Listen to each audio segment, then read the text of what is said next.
Hi everybody, Lori here. Thank you so much for joining me today. I've got a project to share with you that I've created using the latest April 2018 card kit.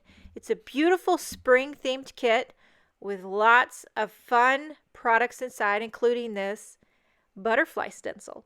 So I'm going to start with this stencil. I'm adhering it over top of a panel of Nina Solar White cardstock. I'm going to start blending, starting with Candied Apple Distress Oxide ink. I'm going to use all Distress Oxide inks for these butterflies. Now the kit actually comes with two oxide inks. You get Squeeze Lemonade and Mermaid Lagoon. And since I knew I was going to use both of those colors on my project, I figured, why not just throw in the rest? Make it a rainbow, Laura. I mean, who's kidding who? You do it 99% of the time anyway. It makes me happy.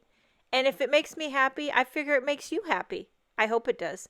So I'm using little post-it notes to mask off each butterfly so that each one can be its own color. I'm not being real precise with it, but I kind of go a little darker on one end of the butterfly. Doesn't matter what end, but as long as you give it a little gradient, I'm happy with that. I think it just adds a little something something. Then instead of just even flat color, a little bit of gradient, a little dabble do ya.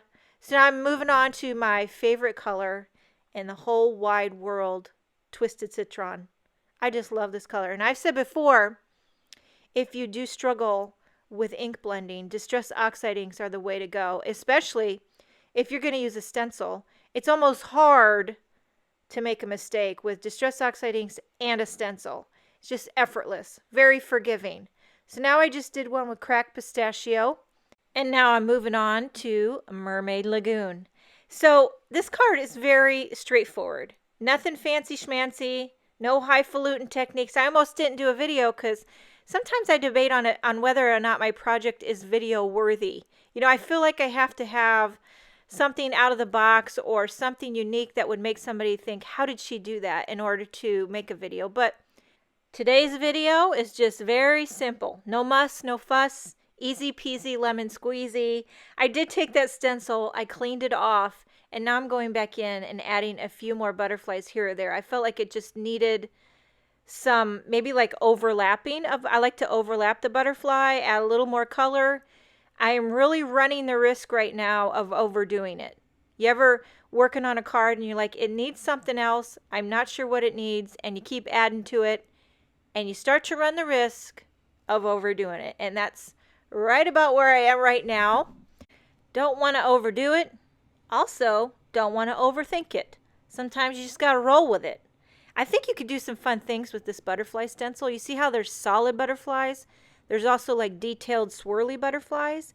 And I think you could lay down a solid butterfly, go over it again, and ink blend with the swirly detailed butterfly, and you get like a multi-layered butterfly. You could also use some embossing paste.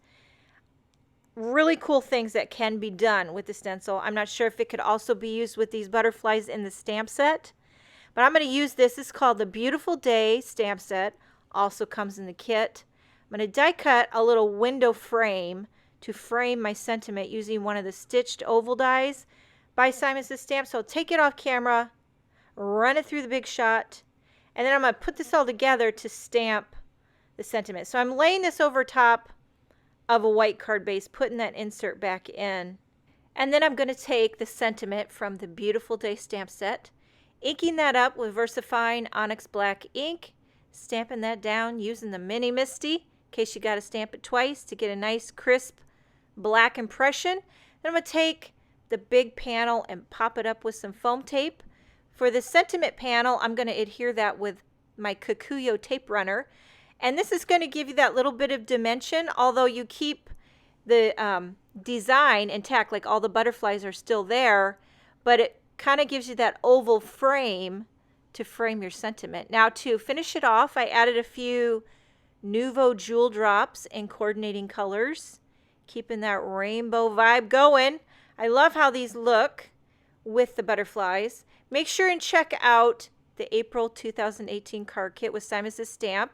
If the kit sells out, I'm sure you can buy the stencil and the stamp set individually. Thanks so much for joining me today. Have a wonderful day, and I will see you next time.